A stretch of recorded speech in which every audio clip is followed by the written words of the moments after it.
Bonjour à tous et bienvenue dans ce nouvel épisode de Prompt Fiction. Aujourd'hui, j'ai la chance et l'honneur d'accueillir Aurélien Fenard, directeur de la transformation digitale et data RH chez France Travail. Bonjour Aurélien. Bonjour. Écoute, je suis vraiment ravi de faire ce podcast avec toi. On disait tout à l'heure en off qu'on n'aurait pas assez des 35 minutes de prévu pour dire tout ce qu'on aura à dire. Et donc, j'aimerais commencer par juste te présenter en deux mots. Donc voilà, tu travailles chez France Travail et pour moi, tu es un créateur prolifique avec l'IA. Tu fais beaucoup de cinéma. Et donc, on va essayer aujourd'hui que tu nous expliques un peu cette tension. Et j'avais envie de commencer par te poser cette petite question. Si tu étais un modèle d'IA aujourd'hui, lequel serais-tu ? Ouais, j'espère que je serai Opus 4.6 ou Seedance 2. Voilà. Donc comme ça, j'ai le côté américain et le côté chinois qui sont quand même les deux gros drivers de l'innovation IA aujourd'hui. Mais un pour le cinéma, puis un pour tout faire. Eh ben, magnifique. Et donc, je pense que c'est ça qui est le plus intéressant dans ton travail et dans ta vie aujourd'hui. Pour moi, tu fais partie de ces touches-à-tout à qui l'IA permet de faire énormément de choses. Et donc, comment tu conjugues d'un côté la discipline que tu dois avoir dans tes fonctions de service public et celle d'un créatif qui fait du cinéma génératif. Comment tu concilies les deux dans ta vie intellectuelle ? Alors l'IA, elle permet vraiment de développer ce qu'on appelle des side skills. C'est ça qui est extrêmement intéressant, c'est-à-dire que les compétences qu'on peut avoir dans sa vie personnelle peuvent être décuplées par l'IA. Et moi, je suis aussi dans la transformation digitale et forcément, c'est des choses qui nous intéressent énormément. Et puis après, dans l'innovation, ce qu'il faut bien comprendre, c'est que France Travail est au contact du marché du travail.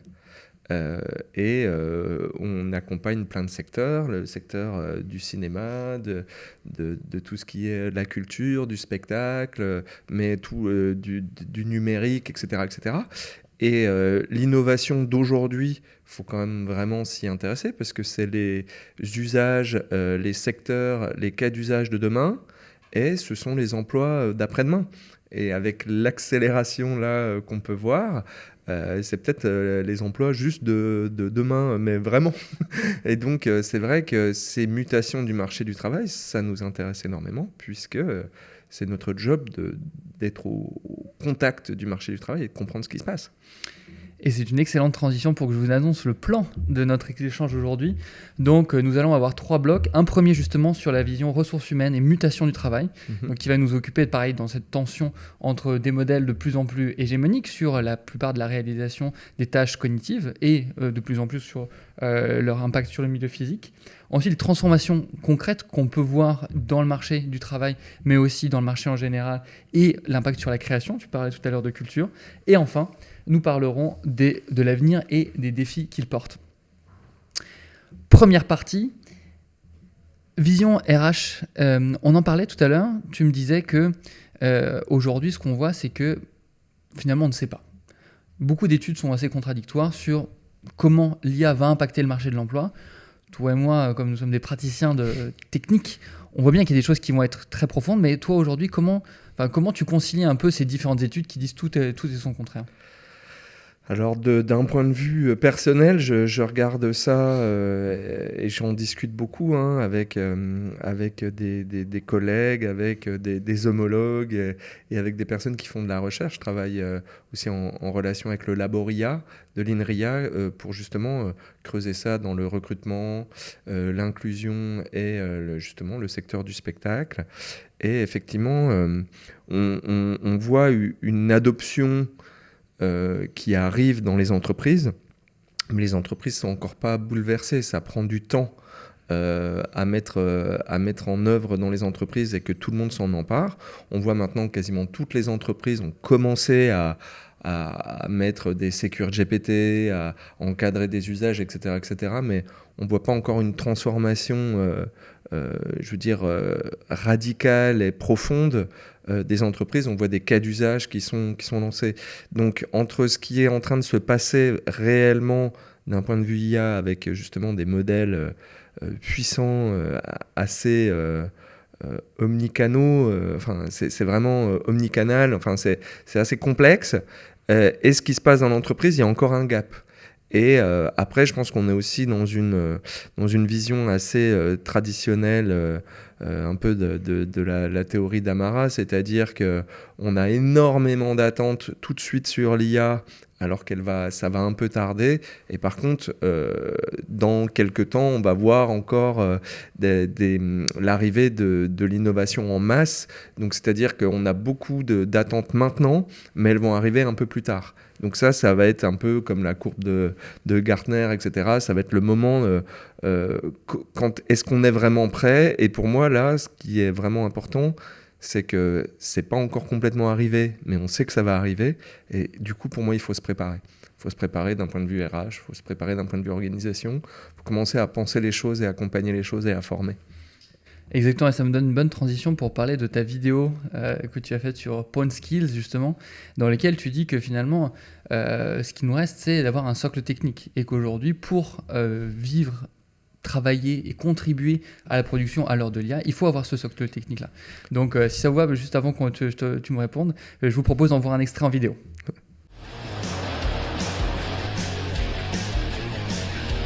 Bonjour. Bonjour. Qu'est-ce que vous m'apportez? Ce sont les compétences que je n'utilise plus. Des compétences? Voyons voir. Bon voilà, donc on a vu cet extrait. Comment toi, voilà, qu'est-ce que tu as voulu exprimer par... Alors j'adore la création vidéo, puis aussi faire passer des messages. Donc des fois, je prends un peu les deux modes pour faire passer des messages de manière un peu ludique. On voit beaucoup, parfois sur LinkedIn et ailleurs, c'est la fin des compétences techniques, c'est la fin des hard skills et c'est l'avènement des soft skills uniquement. Moi, j'aime bien dire que c'est pas forcément vrai, mais c'est de mon point de vue à moi. Je pense qu'en fait, on ne peut pas bien exprimer ses soft skills si on n'a pas une bonne maîtrise de ses hard skills. Et on le voit très bien dans le vibe coding, on le voit tous les jours, il y a des exemples qui sortent tous les jours. Si je me mets du jour au lendemain à coder avec une IA alors que j'ai pas les compétences fondamentales pour maîtriser le code, sur la sécurité, sur le back-end, sur des choses qui sont moins visibles au-delà du front-end, et ben en fait, je vais me retrouver avec quelque chose qui est ultra vulnérable et puis qui servira pas longtemps. Et surtout, si l'IA elle commence à boucler ou si elle me pose des questions, j'aurai aucune idée de ce que je dis. Donc en fait, le sujet, c'est je peux certes faire plus de choses avec l'IA en sortant un peu de mes compétences et en allant un peu plus loin, mais je ne vais pas pouvoir demain remplacer un développeur si je n'ai pas un minimum de compétences fondamentales dans le domaine. Donc faire du bricolage, oui, pour s'amuser. Par contre, remplacer un développeur full stack comme ça du jour au lendemain, c'est pas possible. Et en fait, c'est aussi ça que je veux dire, c'est on peut avoir une vision aussi un peu optimiste du sujet, c'est-à-dire développeurs, ne soyez pas trop effrayés, travaillez avec l'IA, faites évoluer vos compétences avec l'IA, entretenez vos compétences, faites encore un peu de code, continuez à développer, apprenez d'autres codes, etc., etc. Vous pouvez faire plus vite. Et puis, il y a vraiment des possibilités dans cette voie-là, quoi. Tout à fait. Et en fait, ça fait une bonne transition avec l'idée que tu soutiens, qui est celle que finalement, quand on utilise les IA, on est dans la délégation cognitive. On délègue à l'IA la charge de faire du front-end, comme tu disais, organiser, faire de l'architecture. Mais que finalement, moins on le fait, plus on perd les réflexes qui sont associés à la construction de ces ensembles. Et donc, un peu ma question, c'est comment tu positionnes ce curseur? Parce que j'imagine que, comme beaucoup de gens, tu ne vas pas faire du code HTML. Parce que c'est quelque chose qui est assez bas niveau et qu'aujourd'hui, on le comprend bien. J'imagine que tu gardes des tâches d'architecture. Et donc, où est-ce que tu positionnes le curseur sur ce que toi, en tant qu'humain, tu dois faire?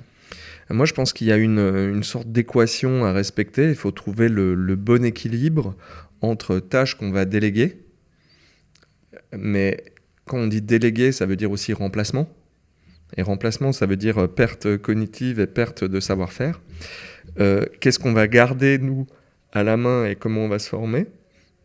Et ensuite aussi équilibre mental et santé mentale. Parce qu'on peut voir aussi que, oui, on peut faire plus de choses, Mais du coup, ça devient, chez certains développeurs, une nouvelle norme.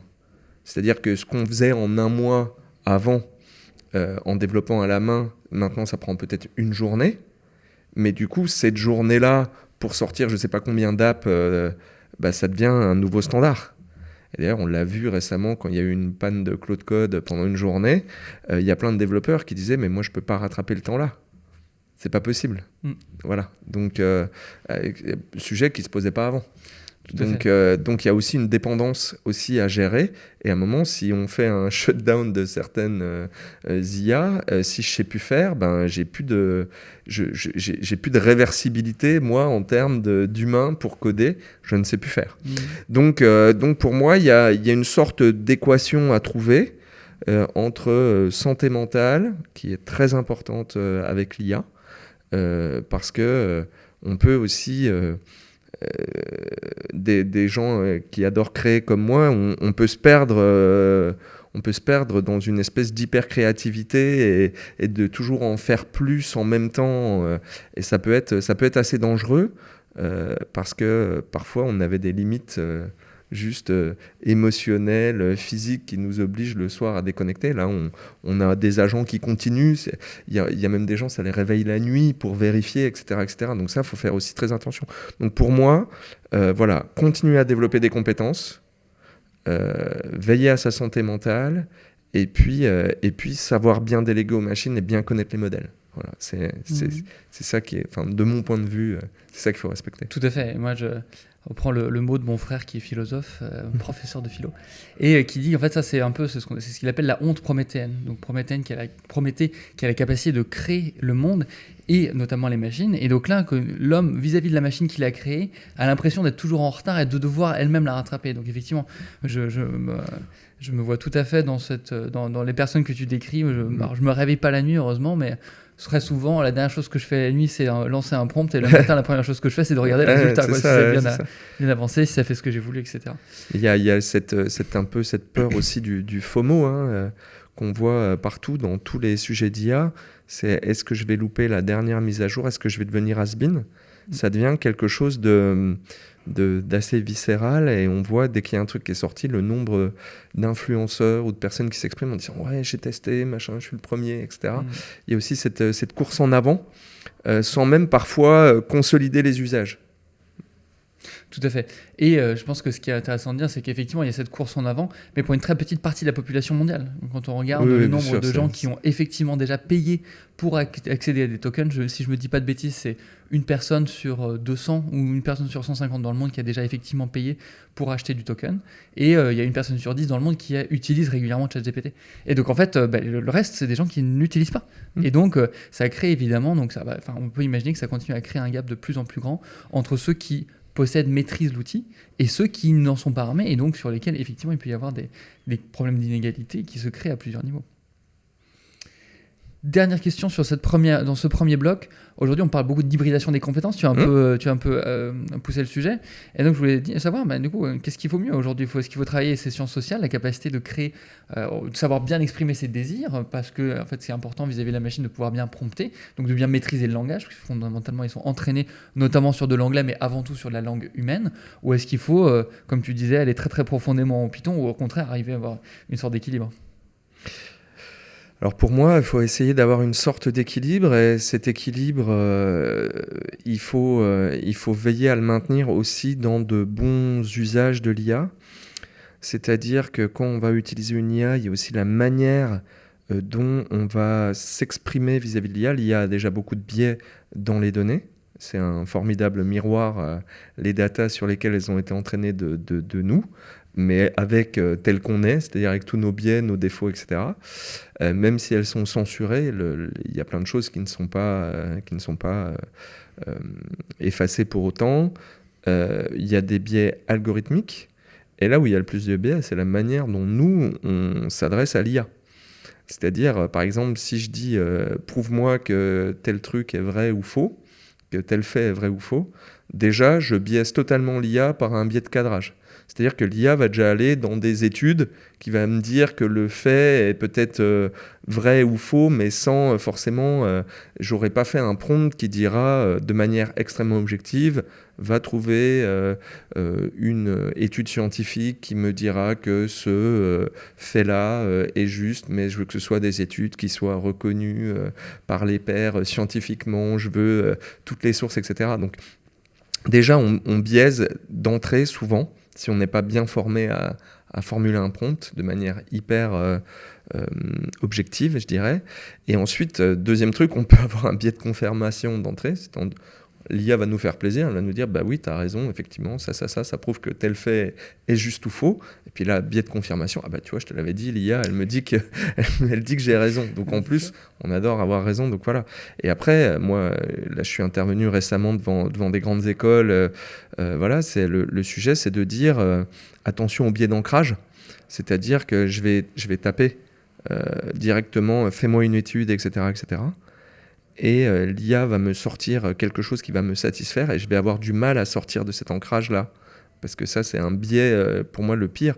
Ce qu'il faut faire, c'est déjà faire une étude, déjà faire un plan, travailler un peu le sujet et ensuite travailler avec l'IA en mode sparring partner pour qu'elle me challenge. Donc dans un cas, je suis dans un cas d'IA de substitution. L'IA me remplace, je perds des compétences. Et dans l'autre cas, je suis dans un cas où l'IA me fait grandir. Et par exemple, si un demandeur d'emploi va dire « prépare-moi mon entretien », beaucoup le font, hein, prépare-moi mon entretien, dis-moi les questions que je dois répondre, versus je mets dans l'IA l'offre, je mets des infos sur la boîte, je mets mon CV, je dis « fais-toi passer ». Pour un recruteur senior qui va m'interviewer, fais-moi des questions simples, des questions difficiles, voire des questions vaches, et entraîne-moi, etc. Les deux résultats de l'entretien seront absolument pas les mêmes. Il y a quelqu'un qui se souviendra plus avec ce qu'on appelle le ghostwriter effect, 2 jours avant ce que lui a répondu l'IA, il y a quelqu'un qui va arriver parfaitement entraîné. Donc il y a l'hybridation des compétences, mais il y a aussi comment on arrive à utiliser de manière aussi d'un point de vue cognitif, voire d'un aspect neurosciences, comment on arrive à utiliser l'IA pour se faire grandir versus se faire remplacer. Donc il y a aussi ça qui est très intéressant. Et c'est quelque chose pour moi qu'on devrait enseigner très rapidement dans toutes les écoles. Eh bien, écoute, merci, tu me donnes une très bonne transition pour notre deuxième bloc où j'aimerais bien qu'on parle des transformations concrètes justement dans le marché de l'emploi et donc dans la manière, donc, comme tu viens de l'évoquer, de la manière dont les travailleurs peuvent s'approprier l'IA pour leurs propres travaux. Et donc déjà, chez France Travail aujourd'hui, concrètement, comment l'IA aide à conseiller ou les demandeurs d'emploi ou les conseillers eux-mêmes pour pouvoir les rendre soit plus efficaces et les aider en fait à permettre à plus de gens de rentrer en emploi. Alors à l'heure actuelle, ça fait une dizaine d'années qu'il y a de l'IA chez France Travail. L'objectif, c'est vraiment d'essayer d'avoir le meilleur matching entre les offres et les demandes, forcément, et puis d'arriver à ce que ce match se fasse de la meilleure manière. Ça fait déjà un certain nombre d'années, et en plus, maintenant, on vient à regarder tout ce qu'on peut faire avec l'IA générative, évidemment. Et ensuite, c'est aussi de l'IA au service de nos agents, avec des sécures GPT internes qu'on appelle ChatFT et tout un tas de déclinaisons, on va dire, en relation avec les processus de chacun. Donc, pour répondre à des questions avec des types de RAG, voilà, pour avoir des sécures GPT qui soient capables de traiter certains de nos documents pour faciliter la vie de nos collègues. Ouais. Et le sujet, c'est vraiment privilégier l'humain. Et donc tout ce qui va nous faire gagner du temps sur l'interaction humaine sera forcément hyper intéressant. Moi, ce que j'aime beaucoup aussi dans cette démarche-là, c'est que fondamentalement, nous dans nos métiers, on nous demande beaucoup d'utiliser l'IA pour favoriser le profit, mécaniquement, essayer de réduire, etc. Là, au contraire, c'est l'utilisation de l'IA pour créer de l'emploi, créer de la confiance, créer de l'impact. Exactement, et ça, je trouve que c'est une très belle... Impact social, inclusion. Ouais. Exactement, une très belle... une très belle utilisation de l'IA au service du public. Et favoriser l'insertion par l'emploi. Tout à fait. Et donc voilà, ça je pense que c'est des trucs qui sont hyper intéressants. Et donc si on va un peu plus loin, la question c'est vraiment de la relation entre le collaborateur et l'intelligence artificielle. Et je crois que récemment tu as fait un podcast dans un manoir virtuel. Ah oui. Et moi ce que je voulais te demander, vous poser comme question, alors peut-être avant que tu m'en parles, si on peut, moi, j'aimerais bien qu'on en regarde quelques extraits, comme ça nous permettra à chacun de voir de quoi je parle. Bonjour Aurélien. Bonjour Alicia. Ravi d'être avec toi dans ce podcast expérimental, dans ce lieu impressionnant, un peu flippant, mais très réussi. Merci, j'en profite pour remercier mes architectes, Qwen Image Edit, One 2.2 ainsi que Nano Banana. Bon, voilà, donc on a vu ces quelques images. Qu'est-ce que tu as voulu exprimer et pour toi, en fait, comment, à partir dans ce manoir, comment tu vois évoluer la relation entre l'humain et l'agent ? Wow. Alors, l'agent IA Il y a l'agent IA, pardon. Ouais. Tout à fait.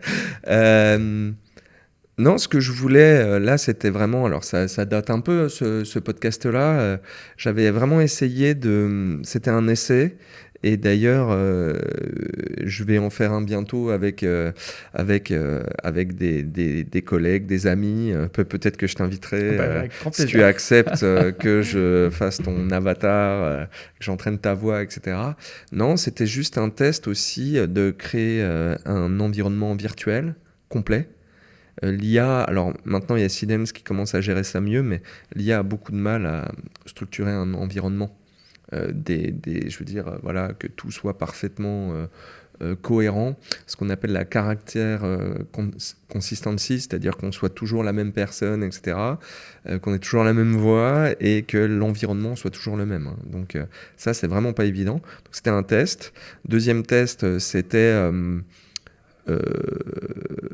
créer une actrice virtuelle, pareil, cohérente, un peu journaliste, etc., Et troisième test, c'était faire un podcast sur les neurosciences et la neuroplasticité, justement des interactions avec l'IA, et voir si tout pouvait coller et comment la forme pouvait servir le fond.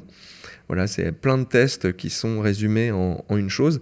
Et pour des raisons RGPD, éthiques, etc., je me prends souvent moi comme test en live, comme laboratoire vivant. Et ouais, j'ai essayé de faire ça pour aussi faire passer certains messages et éviter de se tromper. Parce que pour moi, des fois, comme pour les compétences, parfois on se trompe de combat.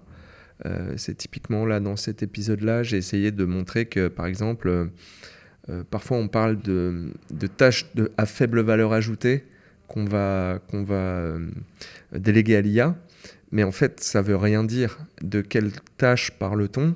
Et une tâche à faible valeur ajoutée pour qui ? Par exemple, un compte-rendu de réunion, ça va être une tâche à faible valeur ajoutée, peut-être au niveau de l'entreprise. On va dire que c'est du temps perdu. C'est pas de la enfin voilà. Par contre, il n'y a rien de mieux en termes d'exercice cognitif pour une personne que de faire un compte-rendu de réunion. Il n'y a rien de mieux. Tu vois ta mémoire visuelle, auditive, posture, tu te souviens de tout. Il y a du body language, il y a du langage non verbal partout. Il y a des décisions politiques, il y a des décisions budgétaires. Il faut que tu fasses appel à ta mémoire, à ta réflexion, à ton sens de voilà. Il faut heurter personne. Tu vas peut-être essayer de retrouver tes petits parce que c'est toi qui as la plume du voilà. Enfin bref, il y a énormément de choses. Et finalement, des fois, on délègue ça à des IA ou des assistants. Et en fait, c'est une tâche à faible valeur ajoutée pour l'entreprise, mais certainement pas pour notre bien-être intellectuel et notre entraînement cognitif. Donc voilà, ça, c'est des choses qui, effectivement, me passionnent. Et c'est ce que je voulais aussi faire passer comme message. Mais j'aime bien, comme tu as vu, faire passer un peu la forme et le fond en même temps. Tout à fait. Et moi, j'aime beaucoup la métaphore du cosmonaute. Et je dis beaucoup qu'en fait, les gens qui utilisent beaucoup l'IA, ils l'utilisent justement pour plein de choses, ont l'impression d'être dans une forme d'apesanteur, parce que rien n'est véritablement difficile. Moi, par exemple, j'ai passé beaucoup de temps à faire des PowerPoint, des comptes rendus de réunion. J'ai 10 ans de comptes rendus, des déjeuners que j'ai pu faire avec différentes personnes, parce que c'était ma manière en fait, de les ancrer quelque part dans ma mémoire. Et aujourd'hui, si je le délègue uniquement à l'IA, effectivement, tout ça, je le perds. Et donc, là où je suis cosmonaute, c'est que finalement, je suis un petit peu dans cette apesanteur qui est un peu trompeuse, parce que ma ma corporéité reste, donc ou mon exercice intellectuel, si je ne le fais pas, je dois le faire. Enfin, ma métaphore va jusqu'au niveau où en fait les cosmonautes doivent dans l'espace faire beaucoup de sport pour maintenir leurs compétences physiques. Et donc même si parfois, effectivement, j'aime beaucoup ton idée sur les tâches à faible valeur ajoutée, en tout cas toutes celles qui sont répétitives, le cerveau humain sur ces 2000 dernières années s'est beaucoup entraîné par de la répétition, de choses qui pouvaient paraître un petit peu rébarbatives, mais qui en fait sont les structures qui nous permettent d'avoir d'un point de vue cognitif notre accès au monde et aussi notre profondeur de réflexion. Et c'est toujours pareil, hein, les anciens des fois nous disent le plus important c'est la quête. Et là c'est exactement, on est focus sur le résultat, alors que le cheminement intellectuel, la réflexion, c'est parfois ça qui nous construit notre identité et qui est le plus intéressant, en tout cas d'un point de vue cognitif. Donc c'est pour ça qu'on risque, comme je pense ça ferait beaucoup rire nos ancêtres qui travaillaient toute la journée dans des champs, de nous voir faire du footing en ville, ça fera peut-être beaucoup rire, ça nous ferait peut-être beaucoup rire plus tard de voir des gens qui feront du calcul mental parce qu'ils n'ont plus assez d'activité cognitive. C'est très possible. Tout à fait.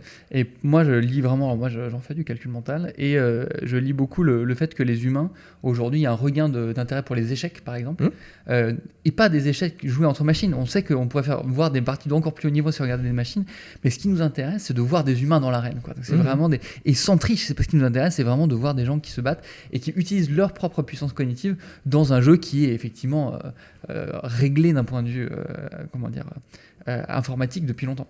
Et donc je trouve que ça va tout à fait dans ce sens. Et 100% d'accord, et c'est pour ça que par exemple, on voit là avec Seedance, etc., que le cinéma peut être un peu secoué dans la période, puisque Hollywood essaie en ce moment de bloquer totalement Seedance, parce que c'est très impressionnant. On se pose la question pour les acteurs, mais je pense que le salut des acteurs viendra du spectacle vivant.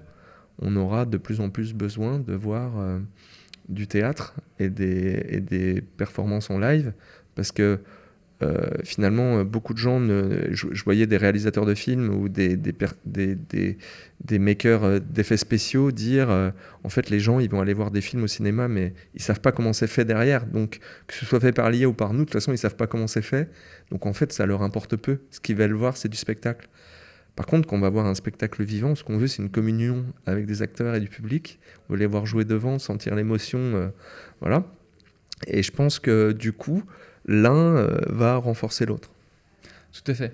Moi, ce que j'aime beaucoup aussi dans ce que permet l'IA, c'est que chacun peut devenir son propre producteur. Oui. Je l'ai beaucoup vécu du point de vue de la musique, parce que j'ai monté une start-up là-dedans. Et ce qu'on constatait, c'est qu'en fait, la distance entre le producteur et le consommateur de musique se réduit. C'est vrai aussi sur l'IA, parce que du coup, tu peux te faire ton propre film. Et on peut tout à fait imaginer que demain, chacun se fasse qu'on est. Alors aujourd'hui, ça existe, on a quasiment la musique jetable. On peut le faire, une musique pour le pot de départ de quelqu'un qui n'a pas beaucoup d'intérêt au-delà du pot de départ. Et on pourrait imaginer que ce soit la même chose pour le cinéma demain, que je dis, voilà, j'ai fait mon truc pour ma communauté, et qu'après ce soit complètement évanescent, que ça reste sur un serveur ad vitam et que personne ne regarde jamais plus. C'est exactement ce que je fais. et justement, j'aimerais bien qu'on regarde un extrait de Quantica, une de tes réalisations que j'aime beaucoup, parce que c'est un univers complètement débridé. Bon, si je peux me permettre, tu vois, voilà, toi qui représente beaucoup et qui avec des fonctions très, encore une fois, assez importantes pour notre société. Qu'est-ce que tu exprimes en fait par ces univers qui sont un peu futuristes, et quel est le message que tu veux exprimer derrière ? Alors déjà, c'est dans un concours de films. J'aime bien me mettre parfois dans la pression dans des concours internationaux de courts-métrages, etc. Parce qu'on est sur des usages, on est sur de la créativité, on est sur peut-être le futur de certains secteurs, etc. Et puis après, j'aime bien un peu ce côté créativité débridée, où on peut faire un peu ce qu'on veut. Et puis après, c'est très déterministe, parce que je fais soit des choses qui sont un peu américaines, soit japonaises, qui correspondent à ce qu'on voyait quand on était gamin à la télé. Mais effectivement, se dire que ce que j'ai vu, et maintenant je peux m'en inspirer et créer quelque chose en fait qui fusionne toutes mes inspirations, les choses que j'aime bien, les choses qui me parlent, et en fait pour moi c'est presque une structuration de ce qui va peut-être venir un jour, c'est-à-dire que peut-être que dans quelques temps on se dira je veux voir un film d'action, etc. On fera un prompt, un peu un espèce de Netflix, une sorte de Netflix, voilà, avec un prompt. Et quand on voit la direction que prend Netflix ou d'autres, ou Amazon Prime, c'est vrai que c'est impressionnant. Et que le film qu'on veut voir se crée au fur et à mesure qu'on le regarde. Ou voilà, voilà, j'aime bien explorer tout ça. Et puis après, j'aime bien aussi essayer de faire de l'hyper-réalisme, mélanger une personne avec un sabre mais qui peut passer dans des mondes parallèles. Ça m'amuse un peu, cette tradition versus la modernité, quoi. Eh bien, pour parler justement de modernité, je voudrais que nous passions à notre troisième chapitre, troisième bloc d'aujourd'hui, pour justement parler un peu plus de l'avenir. Je vais avoir 3 thèmes là-dedans. Le premier, c'est, on y revient, mais c'est vraiment la relation aux agents. On dit demain qu'un collaborateur sera d'abord un manager d'agents IA. Donc on en parlait tout à l'heure avec la nouvelle fonction dispatch de Claude, de pouvoir déléguer des tâches et de pouvoir les superviser. Comment va s'organiser cette transformation ? Est-ce que tout le monde effectivement sera un manager ? Alors, moi je pense vraiment que les agents IA vont être en fait des collaborateurs qui vont nous épauler, mais dans le travail, mais aussi dans la vie personnelle. C'est-à-dire que même l'étude d'OpenAI montrait qu'en fait, c'était 27% des cas d'usage étaient du travail en tant que tel, et le reste, c'est du coaching, du conseil, de l'aide à la décision, de l'aide au quotidien, voire même du coaching médical, etc., ce qui pousse d'ailleurs OpenAI à sortir des coachs dédiés sur la partie médicale, etc., parce que c'est quand même des choses voilà, assez, enfin, il faut que ce soit précis et qu'on ne dise pas n'importe quoi. Et effectivement, le sujet, j'aime bien faire l'analogie du stagiaire.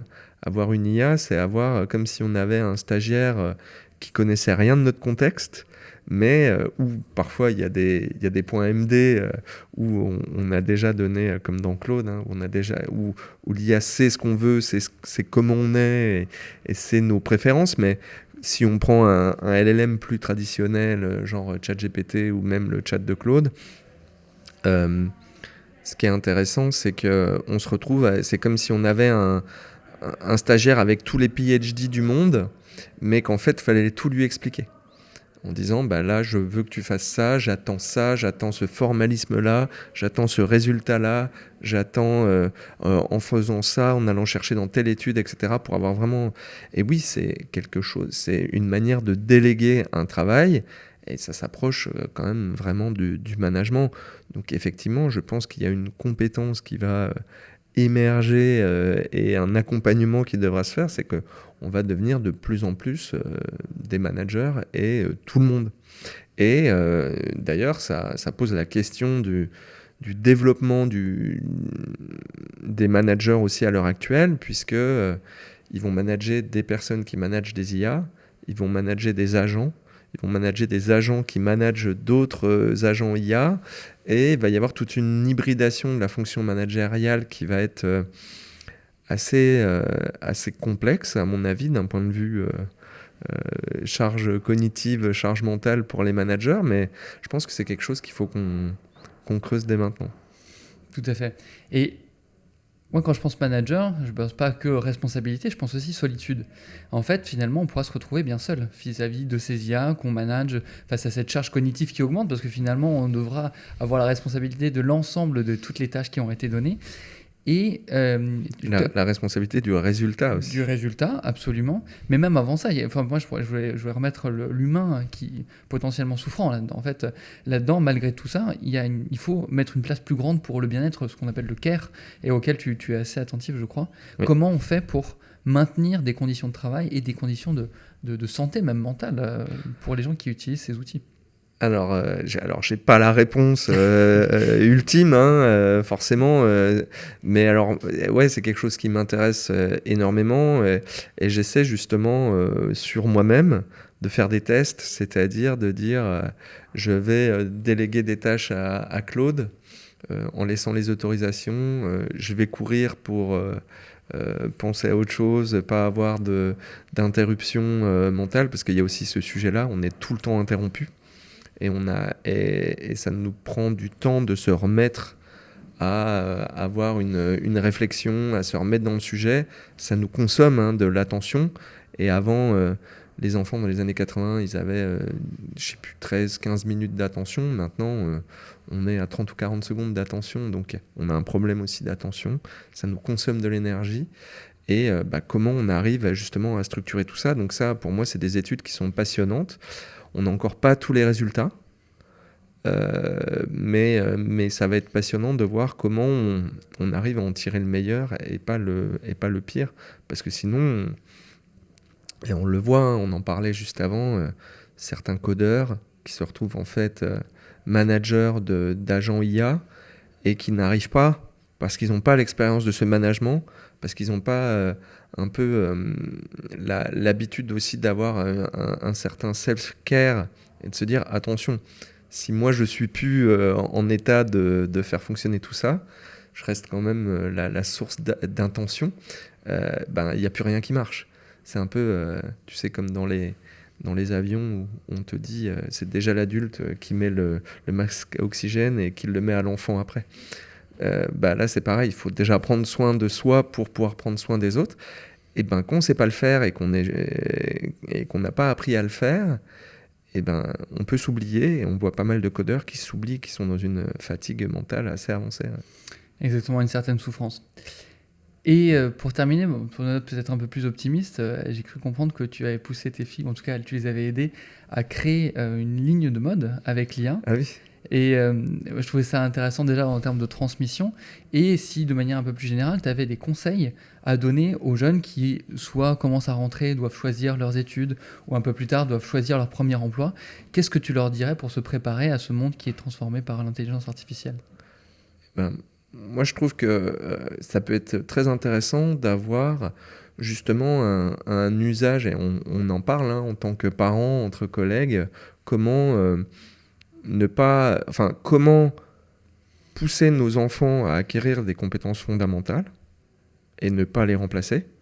Je veux dire, c'est pas parce qu'il y avait la calculatrice dans les années 70 qu'on n'a pas continué et qu'on continue toujours à faire des divisions euclidiennes à la main.